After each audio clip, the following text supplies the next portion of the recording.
Morning YouTube, it's Rob here, and I done a video the other day on my 30-day update on my Bond Arms roughneck Derringer, and I'd alluded in that video as to having purchased something for it, and I went to the mailbox today, and here it is. Now I've already opened it. I was going to do an unboxing on video, and I successfully done that.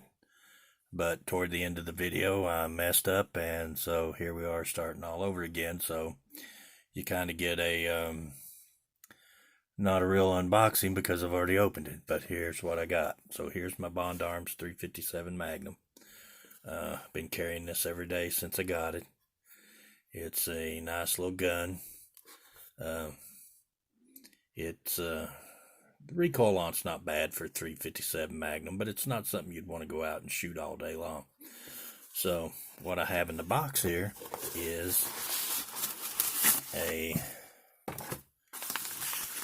Bond Arms 2.5-inch 22 long rifle barrel. And like I said, I've already opened it but in the package you get your barrel, and taped to the back side of the package is the Allen wrench to change it out with. And I did get this off eBay from a store, Buck Snort Outfitters, and they're out of Jonesboro, Arkansas, and I paid $136 for this barrel, so free shipping. So I thought that was pretty good. So let's change it out and see what it's like. I had never taken the barrel off this before. Of course, like I said, I already done the video once and messed up, so I'm a little more familiar with it now. But to change a barrel, you simply insert the provided Allen key and twist it, and then your pin will pull out. Okay, remove the 357 Magnum barrel. I found the easiest way after installing this once is to hold it up like this. If you try to lock it in as if you were firing it, if you were to put it in like that, which is in the firing position, it makes it a little harder to get the pin in. I found it's better if you rotate this upward, and then you can kind of move it around a little bit.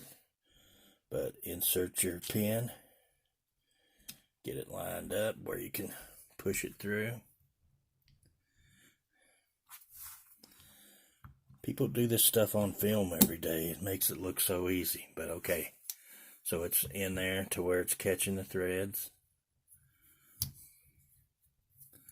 And just put it in, give it a little tighten, doesn't have to be super tight. And now we have a 22 long rifle. Now this is a highly polished barrel, unlike the roughneck barrel that has the matte. This is polished up. And this barrel was sold to fit the backup. So this is a backup barrel. Of course, any Bond Arms barrel will work on any one of their guns. So, and it clearly says on your 22 long rifle, do not dry fire. So you do not want to dry fire the 22 long rifle. It's got it in a couple different places here. So they want to make sure that you understand that you shouldn't be dry firing this gun. But what this done basically is took a 357 Magnum, which has quite a bit of recoil and expensive to shoot, and the recoil's not bad on this gun, but you wouldn't want to go out and shoot 100 rounds of 357 Magnum through it. It just wouldn't make for a fun time after 50 rounds or so. But with the 22 long rifle, I think this will make it much more pleasant to shoot. It'll allow me to learn trigger control better on the gun, and hopefully become more proficient with it just due to the fact that it's a cheaper version of the same gun to shoot. So in our next video, we'll take this thing out and shoot it and see what it does. It's supposed to rain here today, so I don't know that I'll get outside today to do it, but here in the next few coming days, we'll get outside and put some rounds through this thing and see how it shoots. I appreciate everybody that watches my videos, everybody that leaves a comment or gives me a thumbs up, subscribes to my channel. Like I said, my channel's new and I'm just growing it, just starting it. I'd like to be able to pass along a little bit of the useless firearm knowledge that I've acquired over the years to people who are interested in that sort of thing. And I know myself, when I find something that I'm interested in, I like to use YouTube as a resource to find out as much information on that as I can.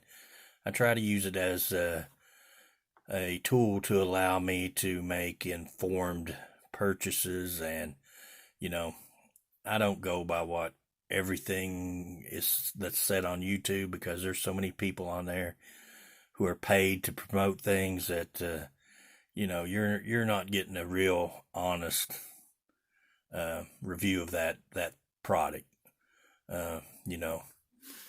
I'm the first person on video to ever say, that of all the Bond Arms videos I've watched, that, hey, the gun rusts, and it does.